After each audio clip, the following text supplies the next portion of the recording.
할렐루야. 오늘 우리에게 주시는 말씀은 출애굽기 1장에서 6장입니다. 드디어 창세기가 다 끝났죠. 우리가 출애굽기 처음 들어가는 거니까 구조를 살펴볼 필요가 있겠습니다. 이 지도가 출애굽기의 배경을 보여주고 있는데요. 자, 창세기 50장에서 우리는 야곱의 70명의 가족이 이집트로 이사를 가는 장면을 보았습니다. 그때 요셉이 총리였기 때문에 그들을 거두어들일 수 있었고 극진히 대우할 수 있었죠. 여러분, 거기서 400년을 거주하고 나서 출애굽기의 이야기가 시작이 됩니다. 자, 출애굽기라는 것이 무엇입니까? 애굽은 이집트를 옛날 발음으로 한자어로 발음을 이렇게 적어 놓은 것이기 때문에요. 자, 출애굽이라는 것은 이집트에서 탈출하는 이야기라고 이해하시면 됩니다. 자, 이집트를 탈출했을 때 이스라엘 백성들이 어디로 갔느냐? 자, 그다음 행선지가 바로 여기 지도에 찍혀 있는데 시내산이라고 합니다. 여기서 십계명을 받고 율법과 성막에 대한 제도를 받게 됩니다. 뭐 성막이 뭐고 율법이 뭐고 이런 것들은 여러분 나중에 설명을 할 테니까 그때 또 들으시면 될 것 같아요. 자, 이집트에서 나와서 2개월간 시내산으로 이동하는 그런 과정이 나타나 있고 그 다음에 이 시내산 아래에서 11개월을 거주합니다. 여러분 11개월을 그냥 있었겠습니까? 하나님을 만나러 간 그 모세에게 하나님이 십계명을 주시는 과정이며 또 장로들이 하나님을 또 만나는 그런 과정도 있고요. 여기서 하나님과 교제하는 시간을 가지게 되는 것이죠. 하나님이 자신의 영광을 이스라엘 백성들에게 드러내 주심으로써 그들에게 믿음을 직접적으로 심어 주시려는 그런 시간들을 주셨어요. 하나님을 진짜 만나는 거죠. 그냥 모세를 통해서 간접적으로 만나는 게 아니라 하나님을 만날 수 있는 기회를 주셨다라는 것입니다. 출애굽기 전체 구조를 보도록 하겠습니다. 1장에서 40장까지인데요. 18장을 기준으로 절반 정도로 이렇게 앞과 뒤로 구분을 할 수가 있습니다. 내용상의 차이가 있다는 것이에요. 자, 앞부분은 이스라엘이 구원받는 과정인데 이 구원이라고 하는 것은 아주 구체적인 내용입니다. 이집트에 노예살이하고 있는 그 사람들이 해방되는 그 구원을 말하는 거예요. 자, 그리고 나머지 절반은 뭐라고요? 그 2개월을 이동해서 탈출한 후에 시내산 앞으로 가서 하나님을 만나는 그 시간들을 의미하는 것입니다. 자, 그 시간이 어떻게 이루어져 있었는지에 대한 모든 내용을 담은 것이 출애굽기라고 볼 수 있는 것이죠. 자, 그러면 1장에서 18장까지 이스라엘의 구원의 과정은 또 어떻게 나누어져 있느냐? 1에서 13장까지는요. 이집트의 그 현실 속에서 부대끼면서 살고 있던 그 노예들에게 모세가 드디어 구원자로서 하나님의 부르심을 받게 되는 그 장면이 나오고요. 하나님을 만나는 곳이 바로 떨기나무잖아요. 하나님이 모세를 이집트로 다시 보냈을 때 10가지 재앙을 통해서 이집트를 아주 강하게 압박하십니다. 하나님과 파라오가 정말 한판 대결을 벌이게 되고요. 마지막엔 유월절을 통해서 이집트에 탈출하게 되는 그 마지막 피날레를 장식하게 됩니다. 자, 지금 이 단어들은 여러분들에게 잘 레지스터가 안 돼 있을 수 있어요. 앞으로 있을 이야기이기 때문에 여러분 그 부분은 뭐 나중에 자세히 보도록 하겠습니다. 자, 이집트에서 그렇게 하나님이 정말 극적으로 강한 능력으로 건져내신 이야기가 1에서 13장까지 기록이 되어 있다면 자, 그 다음에 이동하는 장면을 보시면은 시내산까지 가는 그 과정이 있다란 말이죠. 근데 시내산까지 가는 과정이 그렇게 순탄지 않았습니다. 저기 이 마라의 쓴물 벌써 뭐 표제어가 이렇게 좀 좋지 않은 인상을 주죠. 암시를 주죠. 이렇게 백성들이 계속 불평할 만한 상황들이 벌어지고 하나님을 아직 잘 이해하고 있지 못한 이스라엘 백성들과 하나님이 계속 부딪히는 장면이 나옵니다. 뭐 하나님이 잘못이 있겠습니까? 아직 노예 생활에 익숙해져 있던 이 이스라엘 백성들이 계속 이집트로 돌아가고 싶다라는 허황된 말을 한다든지 뭐 그런 일들이 벌어지게 됩니다. 그러니까 이제 하나님과 막 우정을 시작한 이스라엘 백성으로서는 하나님을 좀 더 알아야 되는 그 과제가 있었다라는 것이에요. 자, 그래서 자연스럽게 어디로 가는 것입니까? 시내산으로 가게 되는 것이죠. 자, 이 시내산은 하나님을 모세가 처음 이렇게 만나 주신 그 공간이기도 하고 그곳에서 이스라엘 전체가 하나님을 만나는 그 후반부의 이야기를 형성하는 공간적인 배경이 되기도 합니다. 자, 여기 보시면 처음에는 율법을 주시고요. 그 다음에 언약을 주시고 그 다음에 성막을 주시는 그런 장면이 나오는데 이 성막은 아주 특별한 의미를 가지고 있어요. 하나님이 그들 중에 함께 계시다라는 의미예요. 여러분 쉽게 말하면 텐트입니다.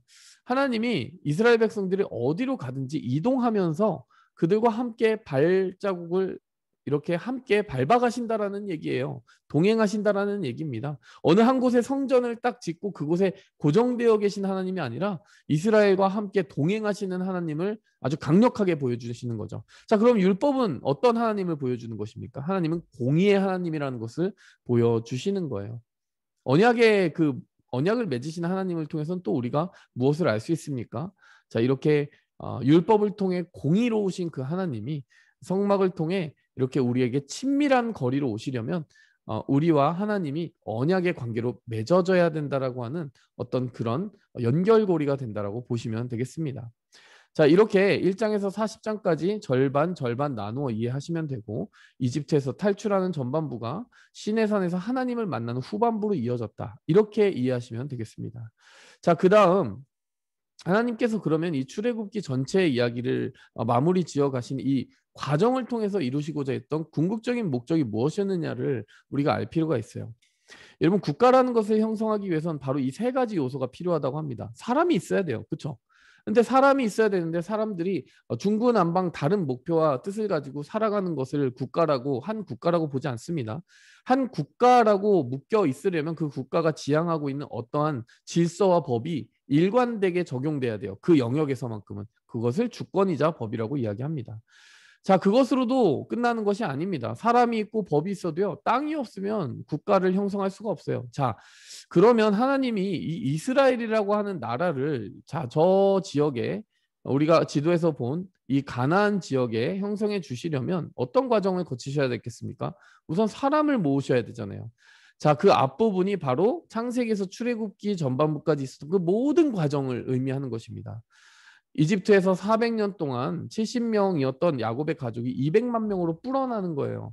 한 민족이 형성되었을 뿐만이 아니라 이들이 어떤 일정한 땅으로 옮겨지면 국가를 형성할 수 있을 만큼 커다란 국민적인 사이즈가 되었다라는 것이죠.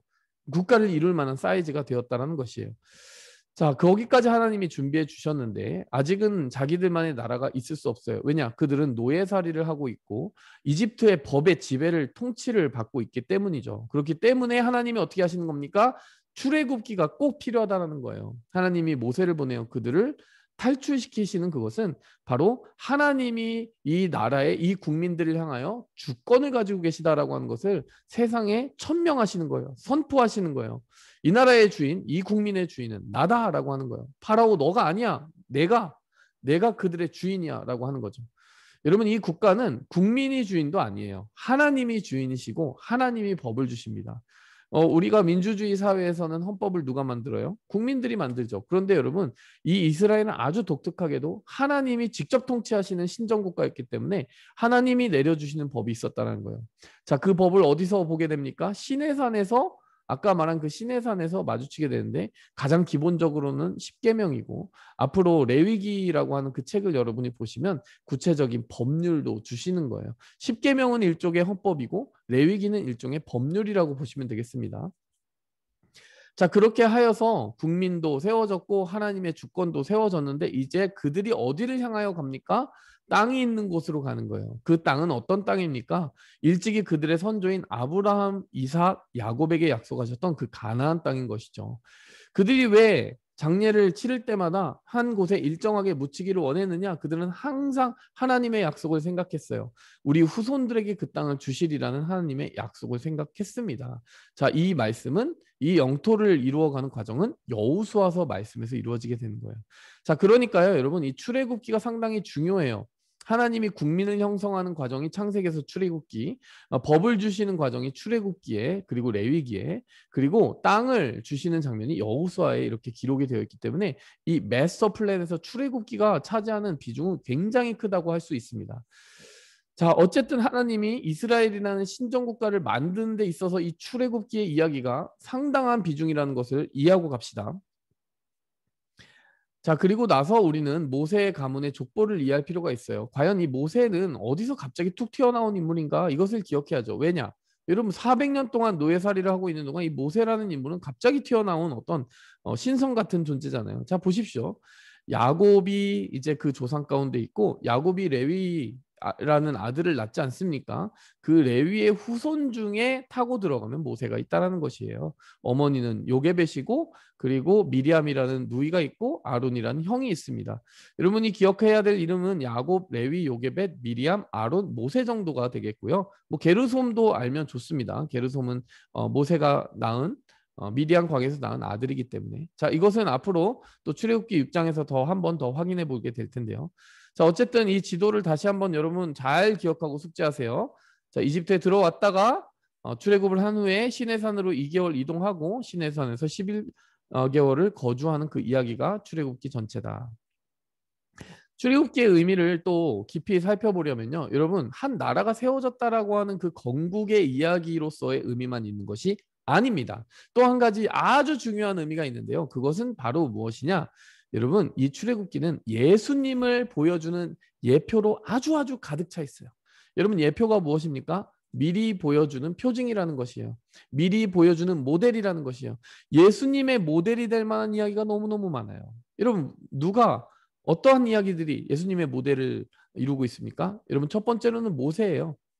여러분, 모세 자체가 하나님과 직접 대면하면서 하나님의 뜻을 전해주는 유일무이한 강한 권세를 가진 선지자였습니다. 앞으로 예수님이 이스라엘 자손들 앞에서 그리고 온 세계 열방 가운데서 가지게 될 지위를 어느 정도 미리 보여주는 존재가 모세죠. 그런가 하면 여러분, 6월절이라고 하는 절기가 언제 생기게 됐습니까? 여러분, 이집트를 탈출하면서 하나님께서 하나님이 구원하신 백성들을 구별하기 위해서 그 문지방에다가 어린 양의 피를 이렇게 바르라고 했어요. 그래서 모든 이집트의 다른 장자들, 첫 번째 난 첫째 아들들은 다 죽음의 재앙을 맞이하는 그날 밤에 하나님이 이스라엘 백성들의 장자들만큼은 그 피를 바른 문설주의 그 피를 보시고 그들을 살려주셨다라는 그 의미의 절기입니다. 그 사건을 담고 있는 절기예요. 여러분, 이것이 무엇을 의미합니까? 그 피로 말미암아 살리라. 여러분, 이 피가 결국 이 어린 양의 피, 죽여서 바르는 어린 양의 피가 누구를 가리키는 거겠어요? 여러분, 우리로 심판을 피하게 하는 그 피는 바로 예수님의 피 아닙니까? 그래서 6월절 절기는 예수님하고 굉장히 관계가 있는 것이죠. 여러분, 요한복음에 보면 예수님이 6월절 어린 양으로 오셨다라고 하는 세례 요한의 말도 있어요. 여러분, 바로 그 말이 그 말인 것이에요. 여러분, 구약 성경에서 기다리고 있던 그 약속은 바로 예수님을 가리키고 있었다는 것이죠. 그런가 하면 예수님은요, 대제사장으로 오셨다라고 그럽니다. 하나님과 우리 사이를 중보하는 역할을 하고요. 여러분, 만나 이야기 요한복음에서 기억하십니까? 오병이어의 기적을 베푸신 후에 예수님이 쭉쭉쭉 넘어가서 뭐라고 하시냐면 내 살과 피를 먹으라고 하시면서 나를 먹고 마셔야 된다라고 이야기를 하세요. 그거는 뭐 리터럴리 문자 그대로 먹고 마시라는 것이 아니라 예수님이 우리를 위해 생명의 그 떡을 주시듯 자신을 희생하신다라는 의미인데, 여러분, 하늘에서 온 만나처럼 내가 나를 줄 것이다, 너희를 위해 줄 것이다, 이 만나를 표현하시는데, 여러분, 이게 출애굽기 내용에 있다라니까요. 성막은 무엇입니까? 하나님께서 우리와 동행하신다라는 그 강력한 표징이라고 했는데, 그 모든 기물들뿐만이 아니라 거기에 있는 기구들, 그리고 덮여 있는 디자인, 색깔, 모든 것들이 예수님을 상징하고 있어요. 나중에 여러분 성막을 보시면은 아주 놀랄 겁니다. 자, 이 모든 것들이 결국 여러분 이 출애굽기의 놀라운 점 한 가지를 가르쳐 주는데, 출애굽기는 결국 예수님을 계시하는 강력한 책이다.